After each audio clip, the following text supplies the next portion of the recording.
What's up, guys? Rick here with your DFS preview for this week's Valspar Championship. Back at it with a regular individual stroke play event. I hope you enjoyed the Zurich last week. I got a lot of nice messages like, hey, I wasn't planning on playing, but I did and I lost all my money. No, maybe, but those people didn't send me messages. They were much more positive. I have a couple of people that I want to shout out because I like it. I like to do it. I like to celebrate the wins amongst the community. BJ turned his $233 into $2,000. What I liked about this and the reason I chose it, there was some single entry stuff in there. I love that. I love when the single entry stuff gets put into play and it comes out to be successful. And then D, I'm just going to call him D. He sent me a private message, won $5,100. Again, there was some single entry stuff in there. Congratulations.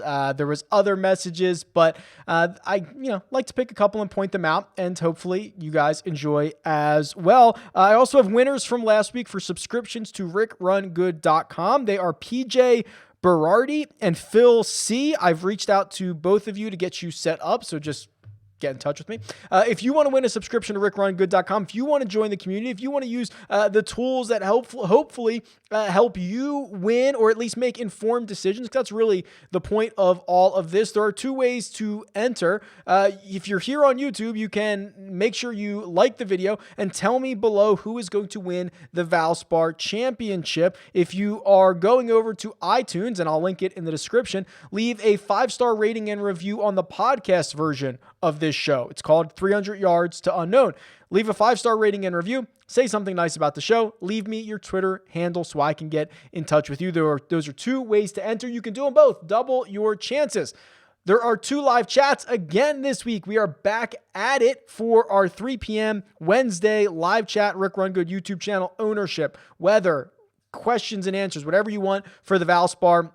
That's your time. And then 8:15 p.m. Eastern time, back at it with a Jock Market Power Hour. That's right, Stock Market DFS.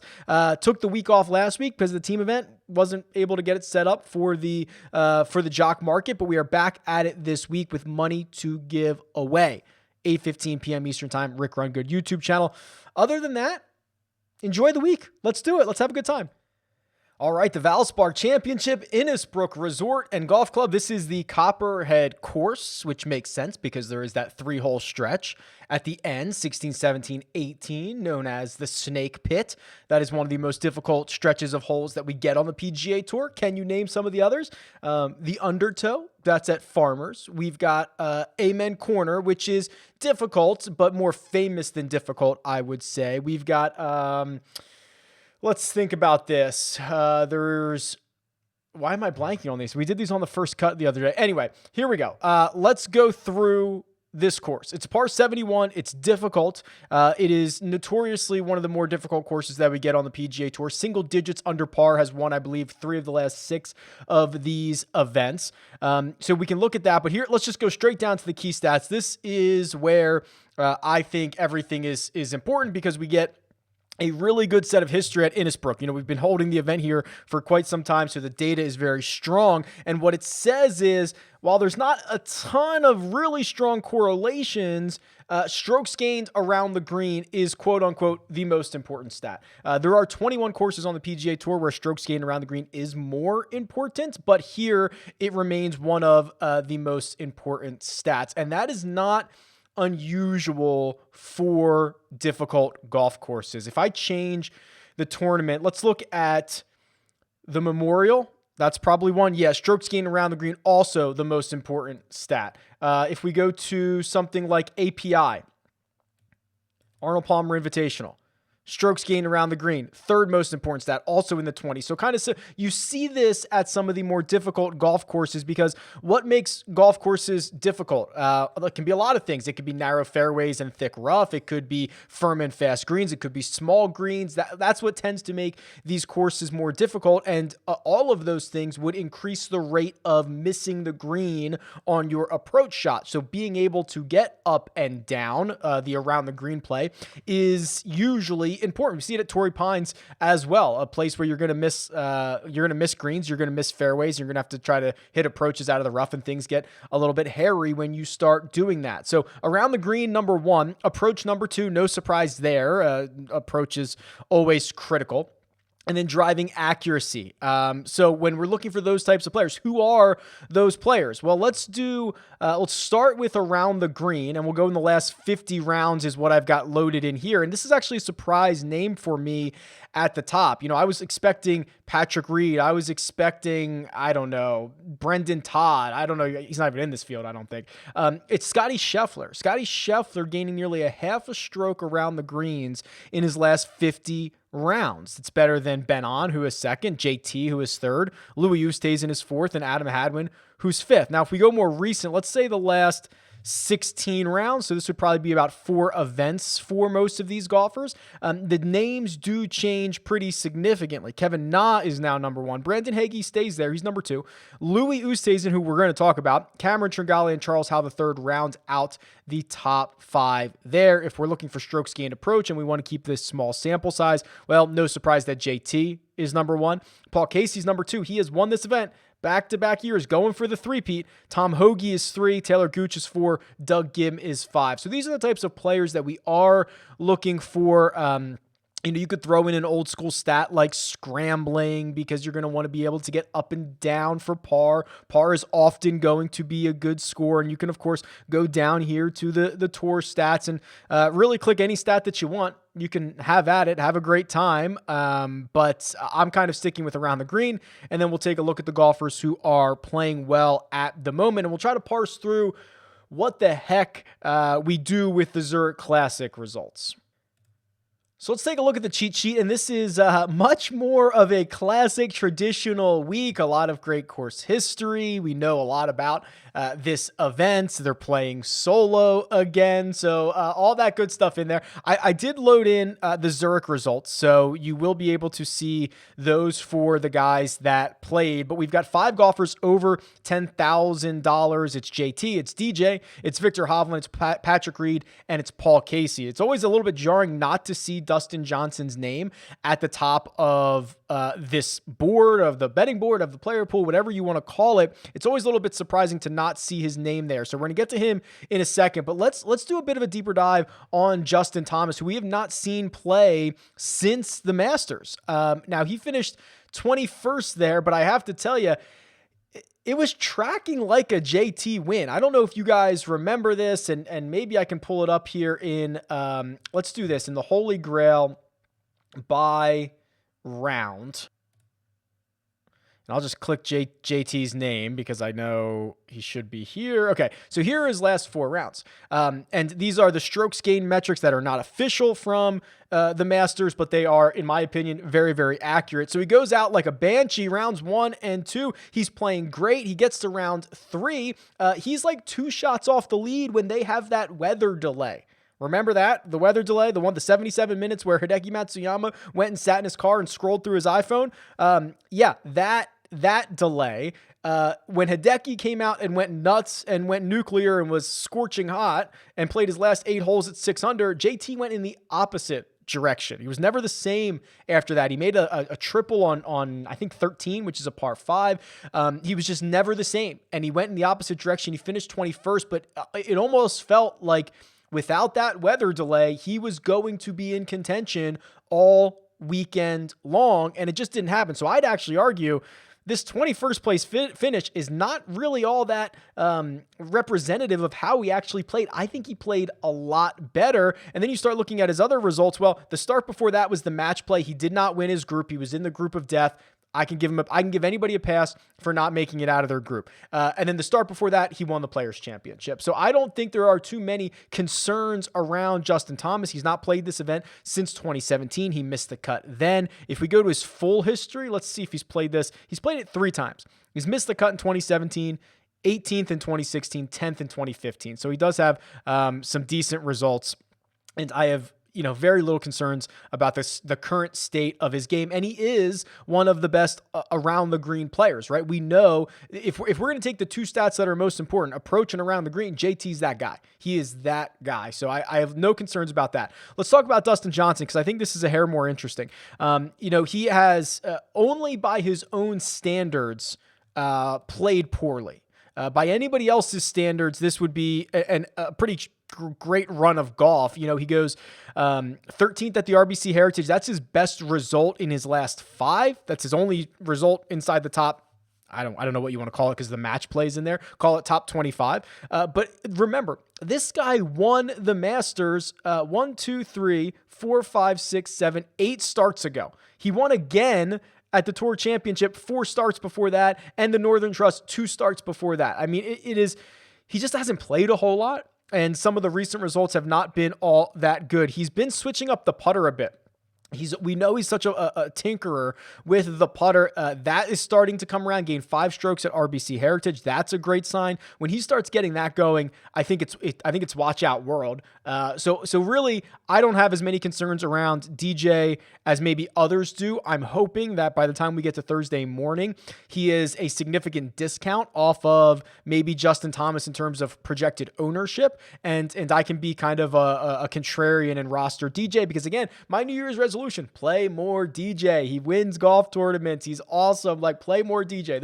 That's part of my resolutions for this year, and I'm going to try to continue that again this week. Below that, Victor Hovland, him along with Christopher Ventura, they got off to a hot start at the team event. From what I saw, it's really hard to parse through, right? Because we don't have strokes gain data. They're half of the time they're hitting alternate shot, so it's really difficult to kind of figure out who played well and who didn't. I saw a lot of Hovland play. I thought he played okay. I didn't think he played great. I didn't think he played terrible. I thought he hit some bad shots. I thought he hit some good shots. I thought it was fine. I'm lukewarm, maybe a 4 out of 10 on how excited I am about Victor Hovland. Now, the next two, Reed and Casey. These are the two that I think are going to be the most interesting. So you've got Patrick Reed, who we know loves it when things get tough, right? I mean, he wins at Torrey Pines. He is an absolute bulldog. He has plenty of winning upside. He has not won this event, but in his last 5 trips, he's finished runner-up twice. He's finished 7th. This to me, I think Reed will be very popular in a lot of formats. I think there's going to be a lot of bets on him. I think there's going to be a lot of one and done usage on Patrick Reed this week. And if there is the only guy who might have more usage in one and dones would be Paul Casey, the guy that has won this event twice. And I'll tell you what, this is kind of the best form that he's in. So let's do this. Let's do the Holy Grail since the start of 2021.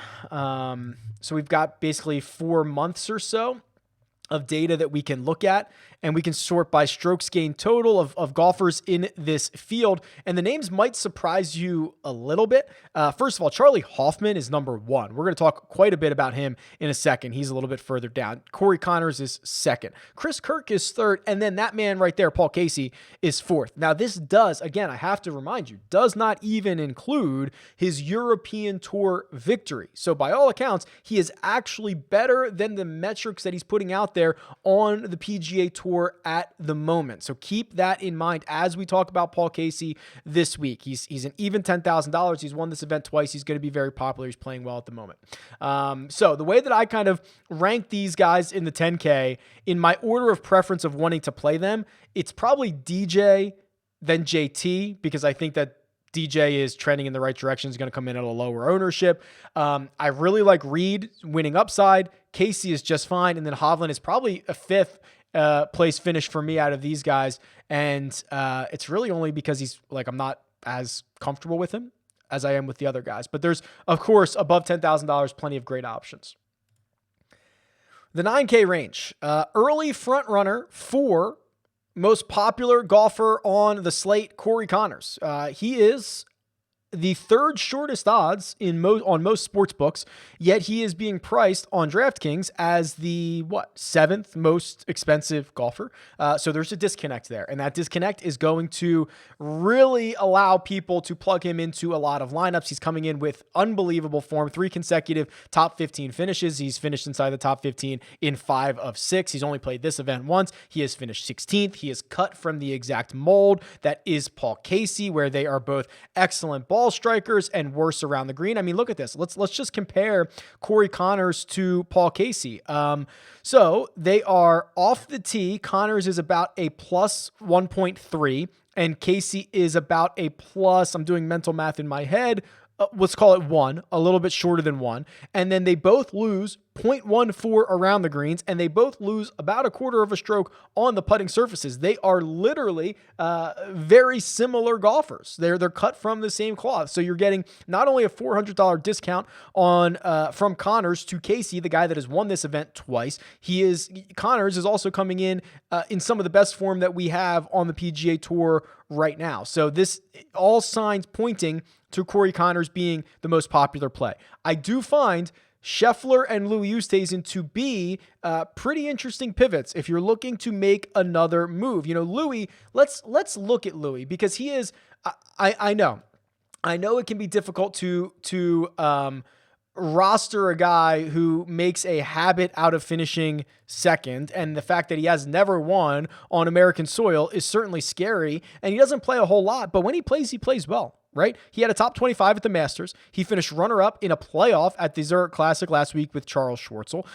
Made the cut at the Players. I mean, he hasn't missed a cut since the RSM Classic. That was in November. Finished 6th at the Workday. Finished 11th in Phoenix. It's just like he doesn't play a lot, but when he plays well. Has been really good in the short game around the green and putting. I would like to see him figure it out a bit more with the driver, keep the ball in play, but I really can't knock it. And if you look at what he has done around Innisbrook, here he is right here, runner-up, of course, last year, 16th in 2018 and 7th in 2016. Those are his last 3 starts. He's been excellent around the Copperhead course, and I don't think there's any reason to think that's going to stop this time around. Now, remember, this event is not necessarily part of the Florida swing anymore, right? This has been moved in the schedule, but it is a Florida course, and we always like to look at these Florida comps. So I'm going to go over to the Holy Grail. I'm going to open this thing up to basically the largest time frame that I have, and I'm going to select the events that are in Florida on that Florida swing. So let me see if I can do these off the top of my head here. So we need the Players. Where are you, Players? We need the Honda. We need the Players. We need Valspar. We need API, Arnold Palmer Invitational, and we could actually, I guess we could include the WGC from this year if we wanted to do Workday. So we could do that, WGC Workday Championship. Does that give us everything here? So Workday, API, Players, Honda, Valspar, that should be everything. So if we look at who has played well on those events in the last 6 years, well, Scotty Scheffler's number 1, a name that continually pops up. Now, he only has 11 rounds, so I'll preface with that. And then it's that man, Sungjae Im, $90 to $100. You know, when you're in Florida, he seems to find a way to finish well. You know, he's won the Honda Classic. He's finished in the top 5 at the Arnold Palmer Invitational. He's finished in the top 5 at this event. He's got 39 rounds. It's a larger sample size. He's been phenomenal. Justin Thomas is 3rd.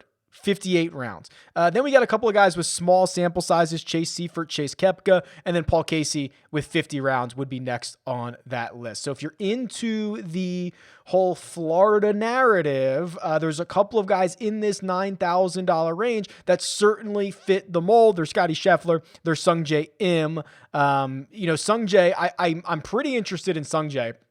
He played well at the RBC Heritage and then missed the cut at the Zurich. Now, I'm pretty much willing to forgive any missed cut from the Zurich. It's a team event. It's weird.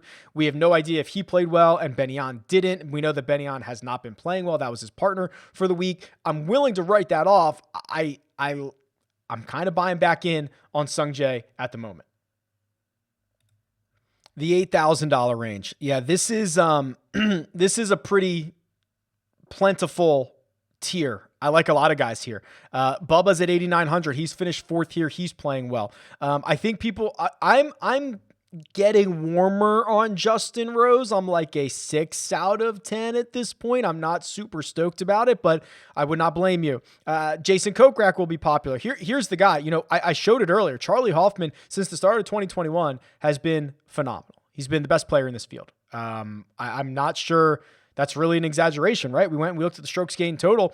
He has not won, but he's been constantly playing well, and he's continuing to do that. Ryan Palmer, who we know is routinely one of the most undervalued and most valuable fantasy golfers that we have. Cameron Tringale, who missed the cut with his partner last week, but had his 2 starts before that were a 9th at Valero, a 13th at Honda. He has been playing well. I do not mind that at all. And then Chris Kirk was another one of these guys that showed up for best players in 2021, right? So, I mean, this is really just a plentiful tier. I couldn't blame you. I'm trying to think if there's any one guy that stands out over another, or maybe a stat that we could look at in this range, and we could just go to the trends, right? We can go look at the trends and see who's hot at the moment and try to find one of these guys. So if you've never seen this, I don't show this tool a lot, or I don't show the breakout candidates tool a lot, and I probably should. These are really, I think they're great tools. Excuse me. And really what they do is they look at guys that are hitting it better tee to green than their average, but are getting unlucky putting, which means they are actually putting below their baseline. So the idea is they continue to hit it well, but they putt to their baseline, and all of a sudden you get some guys to pop out as breakout candidates. And at my glance here, I actually don't see anybody. So you want guys in this upper left-hand corner. I don't see anybody in the in the 8K range, do I? A couple guys close. Charlie Hoffman's over here. He's been a little lucky with the putter, but he's hitting it well from tee to green. Chris Kirk, similarly. Justin Rose is starting to get into the see how he's in this red section here? That's starting to get into the guys that are getting lucky putting, which is a little bit scary. You would think that would regress. So maybe we should just sit here for the 7K guys, because I actually think there's more 7K guys in the breakout candidates than there are 8K guys.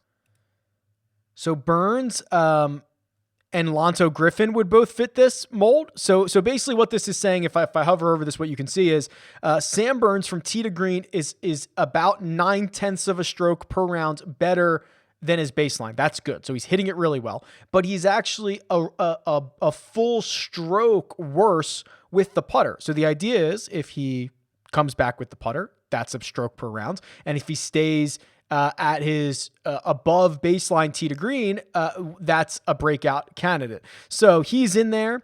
Who else did I see? Lonto Griffin is in here. Adam Hadwin is in here. Those would be some guys in the 7K range that I would target if you like the way that this stacks up. And this is always going to be your big one. This is always going to be your big tier. We've got Adam Hadwin, who has not only won this event before, so if you are trying to put together a couple of things that you like about these golfers, we've got Adam Hadwin crossing off a couple of boxes. I'm trying to see who else is in here. Not as inspiring as the 8K range, to be quite honest with you. I think Sam Burns is always interesting. Doug Gim at 7,300 played well last week in the team event. That was an 11th place finish, but he makes a lot of birdies. And then, of course, excuse me, I continue to be partial to Peter Uihlein. So here's Peter Uihlein, who I could go pull his Korn Ferry Tour results, but here's essentially his last handful of weeks. He finished 22nd at Punta Cana and 3rd at the Zurich. That is his 2 most recent starts on the PGA Tour, and his partner, Richie Warinsky, and him, they played really well in the alternate shot format. In fact, they had the 3rd lowest score ever at the Zurich in alternate shot. The only other 2 teams that had lower alternate shot scores were guys that went on to win. It was Blixt and Cam Smith in 2017. It was Palmer and Rahm in 2019.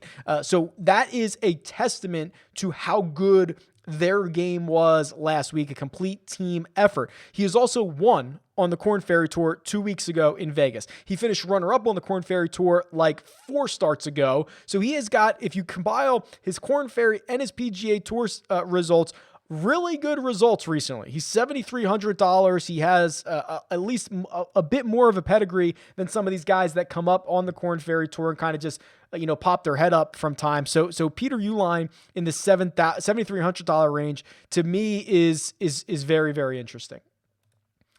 And he's also one of these guys that not that they all don't have incentive, but if he gets a top 10, he gets to play next week, right? That's how he continues to earn starts. It's how he got into this event. A top 10 at the Zurich last week gets him into this field, and he can continue to do that. It's what we saw Will Zalatoris do at the beginning of, after the U.S. Open, just piling up top 10s, getting enough starts, trying to earn enough points to earn his tour card. So, if he's on the bubble of the top 10 on a Sunday, or it's like, hey, he enters Sunday in 23rd, there are a few guys who are going to have more incentive to move up 12 or 13 spots than Peter Uihlein. So I know they're playing for a lot of money, but I thought it was worth a note.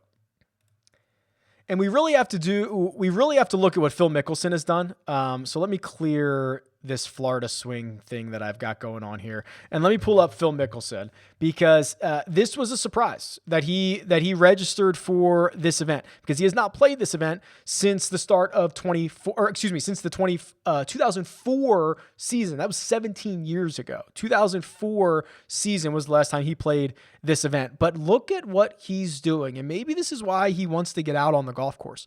We last saw him at the Masters. He had a top 25 there. This is now a 5 out of 6 start stretch that he has gained strokes on approach. And basically, I'm going to give it to him 4 in a row where he has been a positive or 0 driver of the golf ball. That is something he has not done in a really long time. So Phil he's got something going on right now.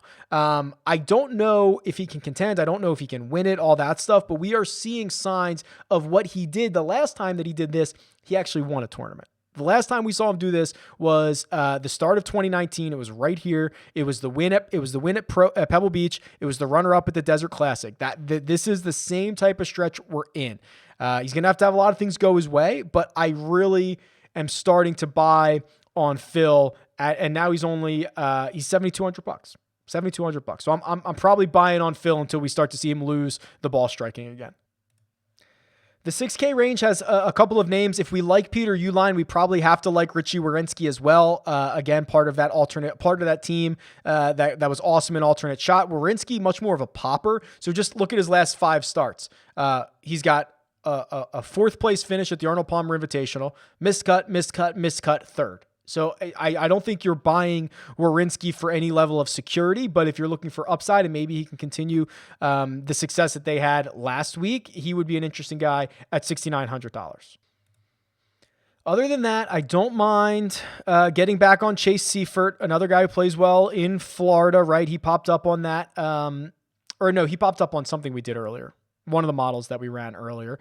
And then there's also, I think he's 6,500. Who am I looking for here? Oh, Brandon Hagee. Brandon Hagee is 6,500. Again, popped up on a couple of those metrics that we were doing, like around the green stuff, especially recently. He's been really good there. He did make the cut with his partner at the Zurich Classic. Before that, he missed the cut at the RBC Heritage, but he had a 17th at the Valero. He had a runner-up at the Honda. A little bit inconsistent, but that's why he's $6,500. If he was racking up top 25s every week, he'd be $8,500. So we're kind of taking that into consideration as well. But Hagee's fit seems to be better than most, down in the mid $6,000 range. And speaking of fit, we can run a model. Let's go to the lineup builder. This is new.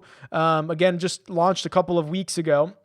So still very much in beta, but we can run through this. And I want to do, I normally do like 50 rounds. Let's do something more recent. Let's do 16 rounds, just so we can get kind of some different results for some guys that I might not consider as much. And what we know about this week, let's do, so we know strokes gain around the green, important. Let's do 25 there. We know strokes gain approach, important. Let's do 25 there.